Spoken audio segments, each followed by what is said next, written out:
2,513 over 20 years. Yeah.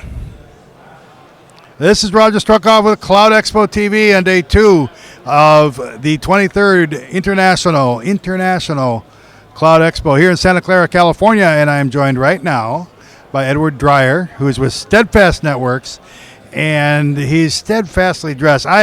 He's killing me here, but the important thing is what we're going to talk about.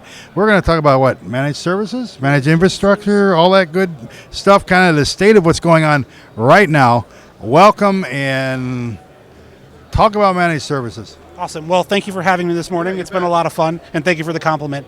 And one of the things that I do here at Steadfast, which we're a Chicago-based company, we've been around for about 21 years. We've been in the cloud space for almost all of that. We were born in a colo.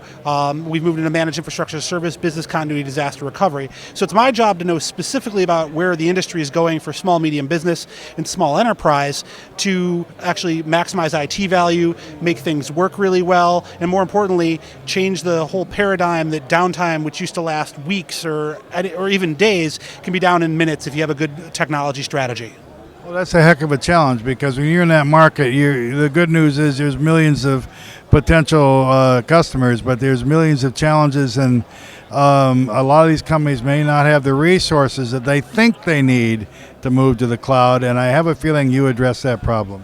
We do, and that's one of the best parts of my job is I get to work with customers, C-level directors of IT, managers of network infrastructure, to kind of be a belt and suspenders of their design, to figure out what their technology needs are, how to translate their business needs into technology needs, and more importantly, get that real value out of technology. Because technology used to be something mysterious and that no one understood. Now, every day, everyone has one. Like I've got 3 computers on me at the moment, and I'm sure you've got at least 1 or 2.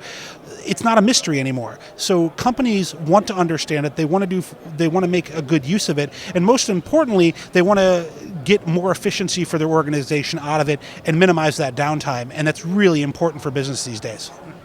I lived out here in Silicon Valley for many years. I'm back in the Midwest in the Chicago area like you.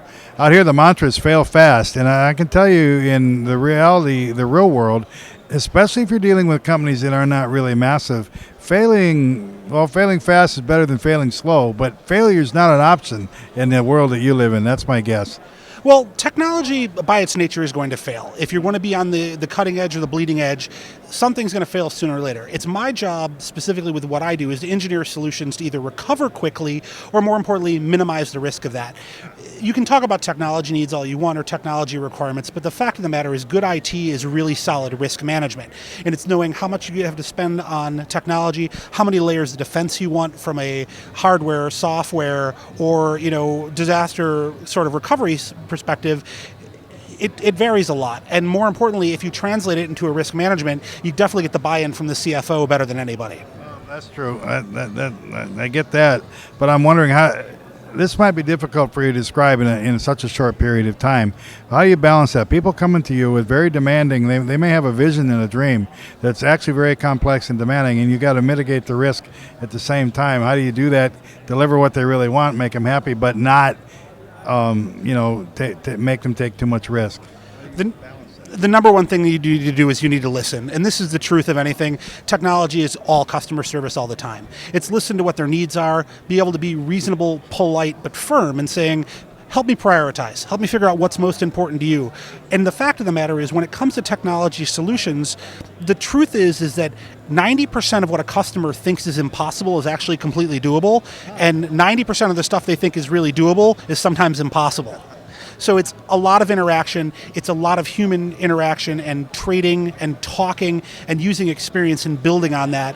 And it's really, my entire career has been based off of listen to what someone is saying they want and figure out how to translate as quickly as possible to what they actually need.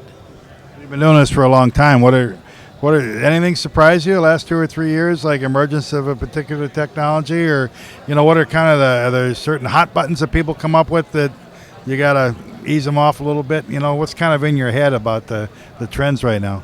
One of the biggest challenges that I see is when you have the C-level people who aren't necessarily technology-oriented, or the marketing or creative people, and they want to take everything to the cloud like yesterday. Yeah. And the cloud's an amazing thing. Heck, I sell a lot of it. But the main thing is that in order to to move to a cloud, you need a solid technology strategy. You need either a CIO or a virtual CIO that's going to listen to you and understand there are certain things that are going to be amazing in the cloud. They're going to make your workflows work amazing and they're going to give you redundancy. But there are some things that just are out of reach for an organization at its current stage. Yeah. And knowing the difference between what's immediately doable, what's a 1-year plan, what's a 3-year plan, what's a 5-year plan is what really separates one provider from the other. And we find a lot in our specific niche of the market that our customers really want that high-touch experience, which is why they kind of work with us as opposed to another big-box cloud provider, mainly because they have engineers like me that are going to sit down, we're going to nerd out with them, we're going to build rapport, we're going to listen to their needs, and then we're going to give them a solution that works really well. He's going to nerd out with you. I mean, what more do you want? And they're Steadfast, so this is what you got to do. How do people find you online, social media, all that? Where should they go? So we'll have some links up there, but our website is www.steadfast.net. You can find us online pretty much anywhere. If you type in Steadfast in Google, I believe we're number 1. We may be number 2. Okay. And you can reach out to us. We've got our sales team here. We're doing some mock-ups. I'm going to be doing a presentation later today on cloud and how it's relevant to small, medium business and the small enterprise. And mainly, our number 1 focus as a company is to work with the customers, have a dialogue, build a conversation, build a partnership. Because that's really what technology is. It's leveraging your partners to get the most value for your company. Got it. Thanks for joining us. Thanks for watching. For Cloud Expo TV, this is Roger Struckoff.